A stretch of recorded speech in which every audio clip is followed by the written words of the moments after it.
Hey guys, welcome back to our channel. Pots with a Twist, where we discuss books amongst other things. And we back again. Look at us. and now we're on a roll. Yes, so today we're gonna get into some of the books that we read during our time away, but instead of just again bombarding you with just books after books after books, we decided to focus on the ones that we gave 5 stars. I think I gave all these 5 stars.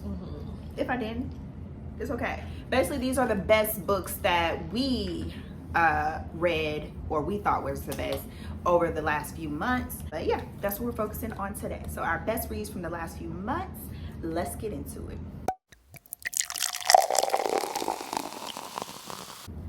You want to start? Yeah, you start. Since I started. Okay. So this one was my first 5-star read of the year. I think up until this point I had gave it like 3 or 4 stars. For the most part, I enjoyed most of them, but I think I read this earlier in the year. So this was This Could Be Us by Kennedy Ryan. Focuses on our girl. So I was confused. Not confused, I just was a little bamboozled. I thought when it was a series, it was going to continue to focus on our girl Gemma. I want to call everybody Gemma. Something from the first book, but it's like a friend group. So it focuses now on one of the other friends, and now I can't remember her name. Soledad. So it focuses on Soledad, and then the next one's going to focus on Hendrix. So that's the other friend. Soledad. Oh, the girl. Wait. So remember, she had 2 friends, 2 of her best friends. Yeah. So this one focuses on Soledad. Soledad was the one. She is married. Oh, I'm gonna struggle real hard to remember this though. I just remember how it made me feel. But pretty much focuses on Soledad. Soledad is married, and whatnot, and similar books we read, the husband don't appreciate her and is pretty much just not being a good spouse to her, and so she meets this guy, one of his coworkers that he's been complaining about, and pretty much he sees the coworker like eyeing her, so now he's like, oh, this is my little, this is mine. But eventually things happen where she's no longer, I don't know if this running. She's no longer with her husband. So pretty much she's now navigating that situation. I think he ends up getting into some trouble. So she ends up, they're not together. And, I'm so good on this book. I need to read it. But the guy, the coworker who he's been complaining about, he calls him a geek and all this stuff. Handsome man, fine man. So, but he's the guy, he's the accountant that ends up finding out what the husband was doing. So the husband has been bad mouthing this guy to the whole family. So even her daughters are like, Mom, you are talking to this guy? He turned dad in, da da da da. But so it's a really tricky situation, but she finds herself drawn to him. He finds himself drawn to her. He has a similar situation where he's no longer with his ex-wife. He also has 2 twin boys, and they just continue. He helps her out knowing, she's going to struggle while he's going through his financial stuff.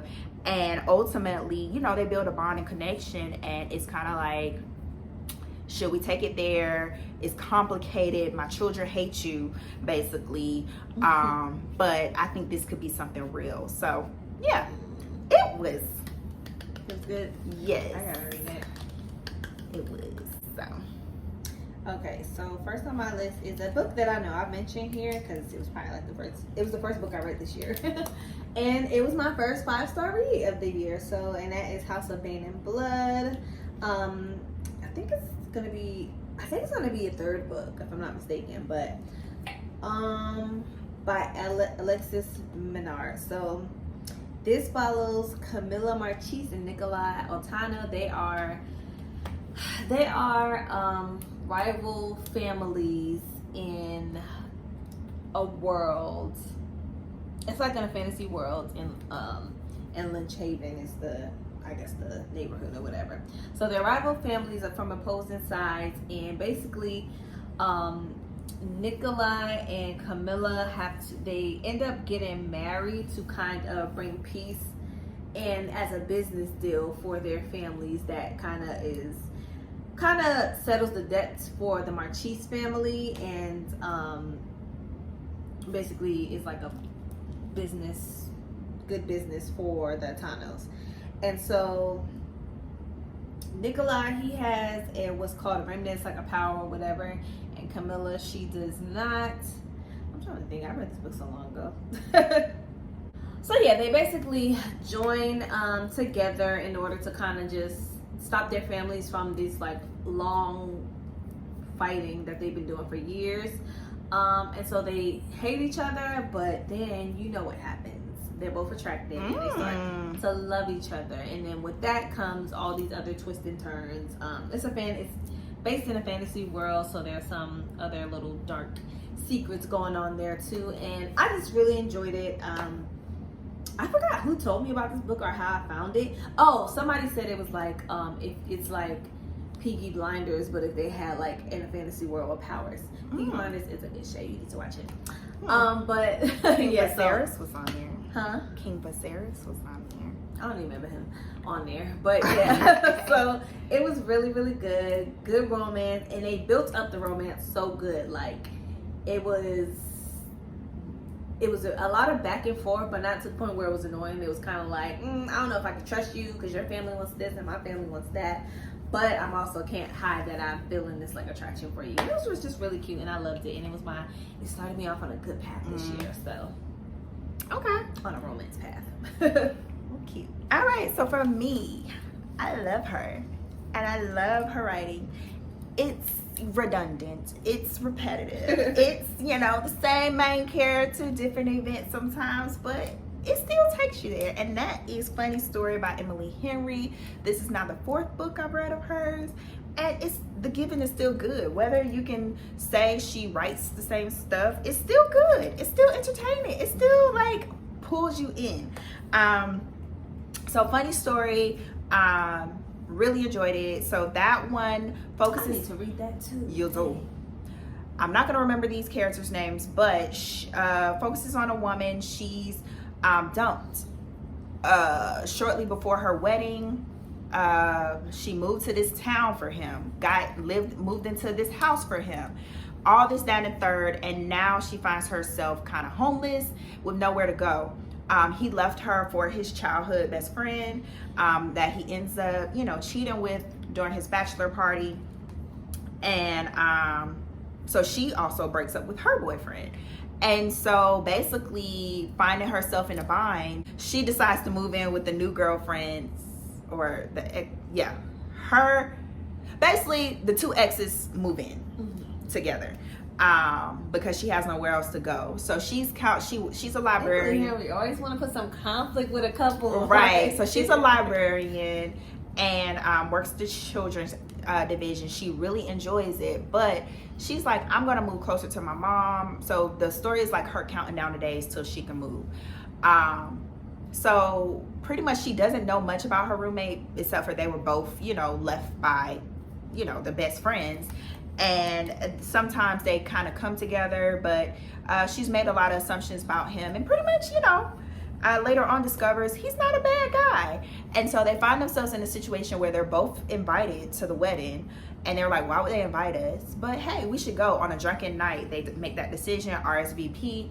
The ex-boyfriend calls her and is like, hey, you don't have to come. And she was like, I'm coming and I'm bringing a date. And he was like, you ain't gotta do that. She was like, actually, I got a boyfriend. And he was like, well, you didn't have a +1. And she was like, he got his own invite. And the ex-boyfriend like, no, not him. So they start this like fake relationship to kind of make both of their exes jealous. And so it goes on from there. And so I really enjoyed it. It was like cute, unexpected, it was funny. I just like their dynamic. I know she tends to write similar characters, but I think this situation was very interesting. And I don't know, I enjoyed it. I enjoyed it. I gave 5 stars. I enjoyed it. Okay, next on my list, I gave this 5 stars, and now that I'm looking at it, I'm like, it was really like 4. But I got that on my thing. Girl, yeah. We can talk I about might have gave it 4 too, but I can't remember. I just wrote it. I just was looking at my list and was like, yeah. Okay, and that's Only for the Week by Natasha Bishop. And it was good. Was it like 5-star good, you think? It was like 4.5, if not. I would give it 5 because if I gave somebody's wife, I feel like it was better than somebody's wife. Yeah. So yeah, it was. Yeah. Okay, so Only for the Week follow, what was their names? Janelle and Mason, Maddox, Rome. Okay, so Janelle is in Tulum for her sister's wedding, right? Mm-hmm. So get this, y'all. Messy. Her sister is getting married to her ex-boyfriend, Janelle's ex-boyfriend. When she gets to Tulum, and Janelle doesn't really feel any way about it. She's just like, hey, y'all happy, I'm happy, whatever. But she just feels like everybody keeps asking me, am I okay? Like, if I feel a way about it. And it's like, no, like, that's my sister. They're happy, and me and him weren't a good match anyway. Go have at it. So when they get to Tulum, you know, all her friends, all the bridal party is there. So obviously her exes, all his friends, they all kind of know each other. And she basically starts on a little romp with the best man, who is her ex's like best friend. His name is Rome. And so it just goes from there. It's just like a good little messy story that just is all intertwined in Tulum with her sister, her family, her friends, and all their friends. And it just follows their little drama. It's very messy, but it's messy. Like remember what was that messy book we read? You made a fool out of Beauty. Yeah, it was like messy like that. But it was good. It was spicy. It was good. The story it kept you interested with everything that was going on. You wanted to see this dynamic with her sister and the dynamic with her ex and with her parents, and how she navigated this relationship with her friends, and whether or not she wanted to keep it a secret and all these things. And I also love a book that when they talk, it kind of feels like I'm talking to like one of my homegirls or something. And like it's not in like a conversation, and it's not in a corny way, like, or in a trying to a performative way. It's just like, this is how people talk. So yeah, the author did a really good job with that. So I enjoyed it. Okay. Yeah, that's on my list as well. I also enjoyed it. I enjoyed the spice. I enjoyed the messiness, but it made sense. It came together. It wasn't messy for the sake of being messy. It was just like, this is a situation that someone might find themselves in. I even saw somebody on Instagram trying to pass the story off as her own. Like, girl, people was in the comments like, I read a book like this. She was like, she was like, y'all, let me tell you that. I'm like, y'all that desperate for for attention. For attention that you got to take a plot of a book and be like, this is what happened to me. But people do it. Hey, whatever you got to do. Yeah, you gave it 5 stars. Oh, okay. So I enjoyed it. So that's why it's on my list. Ha. But yeah. Okay, so boom. Next. So I don't know if this was actually 5 stars for me or if it was good, and I haven't read a book like it in a minute, so it's like really up there for me. But that is If Something Happens to Me by Alex Finlay. So that was probably one of the first, if not the first, thrillers I've read this year, and really in a while. I've been on kind of like a romance, contemporary fiction, and fantasy kick, and so trying to do something a little different, I was like, oh, he got a new book, let me check it out. So boom, not gonna remember their names, but I remember the story. So focuses on this young girl. So it's got 3 different viewpoints. This guy, when he was a senior in high school, he had this girlfriend. So they are about to like lose their virginity, and they're in the woods and kissing and blah blah blah blah blah. Not in the woods. Yeah, but someone comes, attacks him, takes her, and Alex Finlay love to do like just attacks him, takes her, takes the vehicle. He comes to and he doesn't know what happened, where she is, and whatnot. Fast forward 5 years later, he's still haunted by this night. He's had to change his name because, of course, people speculated that he was involved. And the only thing he can remember, the sketch artist drew up and the person had no thumbs or something like that. But again, he still kind of wonders what happened to her because her body was never found.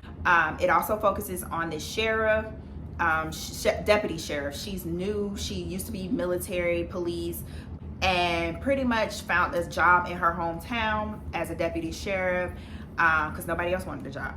But she gets put on this case with the disappearance because a car was found matching the description of the vehicle the girl was taken from in the lake. It also focuses on this accountant.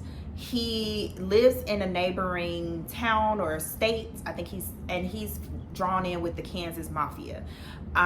He's laundering money for them. So just events happen that kind of pulls them all together, especially surrounding the girl's disappearance. And you're trying to wonder how. With the sheriff and the boy, you know how, but with this other, you're wondering what this perspective is and how it comes together. And it's just, when it does, it's like, oh, okay. But if something happens to me, they end up finding a bag left behind by the girl, and there's a note in there that says, if something's happened to me. And it's cryptic, so they're trying to figure out what she's communicating from the grave and ultimately what happened to her, because a body still has not been discovered. So yeah, I enjoyed it. I enjoyed how the story came crashing together, how you just was curious about what was going to happen, how things were going to progress. So really good. I think my previous book we read of his, I did not enjoy, so I felt like this was I know what you're talking about, but yeah, I can't remember, but I felt like this definitely redeemed him, and I think he's probably had another book between then, but this was his latest, and yeah, I thought it was good. And because I hadn't read thrillers in a while, I had to pause so many times. I was like, oh my God, what's gonna happen? Pause. Oh my God, what's gonna happen? So I got to get back used to my, pressure going up, because I definitely was like, what's happening? Yeah, I gotta read that. I'm excited to read it. Okay, so next on my list, another romance, y'all. Please, please, please don't talk about me. Okay, so this is, if y'all are gonna read any romances that I suggest on this channel, besides the Only for the Week, read something by Alexandria House. Okay, I got her on my list. She writes a good little spicy, and with some depth, with some, you know what I'm saying? Like I got some things, some stories. I got a few of her books on my list. So I read Assist by Alexandria House, and it's part of the St. Louis Cyrus books, but you don't have to read them in order. Like they just follow, each of them follow different characters in the series that kind of have been mentioned in the other books or whatever. Like Tana French. I need to read me some Tana. Girl, I got some Tana over there that I done started and I need to finish. But yeah, so this book follows Orlando Rapp. He is a center. I don't even know what that means. I don't do sports. He's a center for the, he's a hockey player. Which I like that, because do we ever hear about like black hockey players? I've been not watching, but when the Stanley Cup was on, it was a reporter guy. He's a black hockey player. But when you hear him, I hope this isn't offensive, but when you hear him talking, you don't know he's black until he pops up on the screen and you're like, oh. Okay. So yeah, the St. Louis Cyrus are a popular hockey team, and I guess St. Louis, and Orlando Rapp, he is like the center. He's that guy on the team, and he has everything he could dream of: money, a little bit of fame. He's comfortable, but he doesn't have family. He grew up with not so much a strong family system, and he meets a woman who, she's actually a rapper. She's a female rapper, so she be writing rhymes and doing her thing. She's famous, and so it makes her a little bit awkward because she's not used to talking to people. Like, she doesn't really get to interact with people on a personable level day to day, because she's famous and she has to always worry about if people want something from her, or she's just always on the move. So they meet, and they connect, and it just ensues their relationship, and whether or not she can open up to him, because she's had kind of a troubled past, and he kind of craves that family connection. So it kind of just goes back and forth to see if they are actually a match. And it was so cute, y'all. I thought it was just the cutest little story. I'm not gonna ramble on too much because I just feel like it's just, go read it. It was really a cute romance, and Yeah, it was just cute. Okay, cute. Mm-hmm. I would ding you a point because you said cute too much. No. It was me rating your review. You can't rate my review. All right. Okay, so last book I'll mention, I mentioned Powerless. We already talked about Powerless in our last wrap up, so I'm not going to go into that, but I did give it 5 stars because I really enjoyed the plot. Ruthless Vows by Rebecca Ross. I just said I need to read that. I haven't read none. You need to read, because you stuck in this romance, nasty book type thing. You need to get back to the book that you started and the series that Everyone you started. doesn't want me to read books, and that's not available anywhere. It's actually on hold for me at the library, but it ain't available. It was on yet. Everand. It's not. Your Everand don't like you. It's not on. Okay, so we read, what was the first one called? Divine Rivals. And so this is the second book in the series, and pretty much it picks back up where the previous one left off with, what's the people name? Winnow, Iris, and Rome. Why you want to say Now I want to say Roman. Okay. Roman, yeah, Roman. Roman. Okay, so it picks back up where the first one left off. Roman, they were, you know, at wartime and they were reporting, and Roman left there to like follow Iris and whatnot, and they found a bonding connection. And so it was basically, because it's war, they was on the front lines, and something happens where Roman, he goes missing. And so, but Iris, something happens with Iris. She reconnects with someone, and they kind of tell her that it's no hope for Roman. So it picks back up with her kind of still having hope that Roman is out there somewhere, and her kind of still trying to do what she can to influence this war. As a reporter, she returns back home and is still writing, but she gets thrown back into the front lines, or is asked to be thrown back into the front lines, and she agrees. So her and her friend, they go out, they're doing all this, and pretty much working to do what she can to go against Victor, the god is the god, whatever the god that they're fighting against. Meanwhile, Roman finds himself with no memory, but he is now on, if you didn't read the first one, I'm sorry. He's now on the other side and reporting for them. So he's now their reporter, but because he doesn't have any memories of anything, the god guy is using that to his advantage and influencing him to kind of help with his efforts. But Roman, his will is strong, and that love is strong, and somehow, some way, he starts to remember tidbits of things. So yeah, it just goes, because like, remember her, y'all was in love. So it just goes into that, and ultimately just the ways they continue to try to find each other, as well as how this war is impacting them and their livelihood. So I enjoyed it. Again, another one I think I enjoyed more than the first one. I get it, the first one was building everything up, but I think this one, again, it gave me the action, it gave me the like espionage, the secrets, the are you gonna remember, is it, like, it was a little bit more enticing because you had this aspect of like, they don't know each other, but I know they love each other and I want them to remember, like you said, and things like that. So you kind of have that anticipatory factor of it. And then also just the plot was a little bit more, I feel like, engaging, because you're now seeing the flip side of the war efforts and getting to learn a little bit more about these gods and things like, are they gods? I don't know. I think so. Whatever they are, getting to know a little bit more and how that's kind of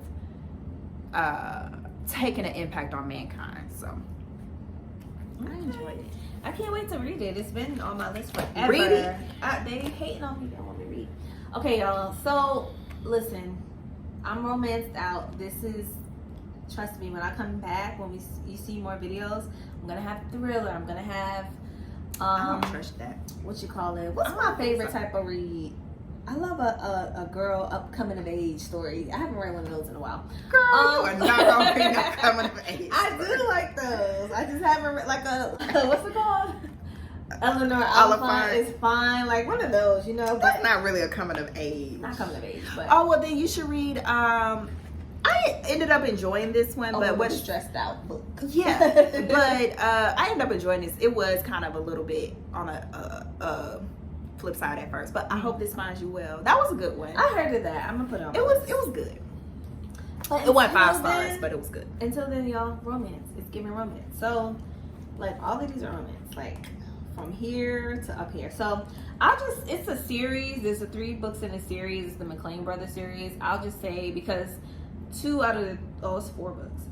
I'll say like 3 out of the 4 books I gave 5 stars, but really the one I love is Let Me Hold You. But I do feel like you don't have to read them, but you should read them in order. I just feel like it gives more to the story because it gives you an introduction to the next character in the book. That's Alexandria House. Alexandria House, the McLean Brothers. If you know, you know. But it just follows 4 brothers. Is it 4 brothers?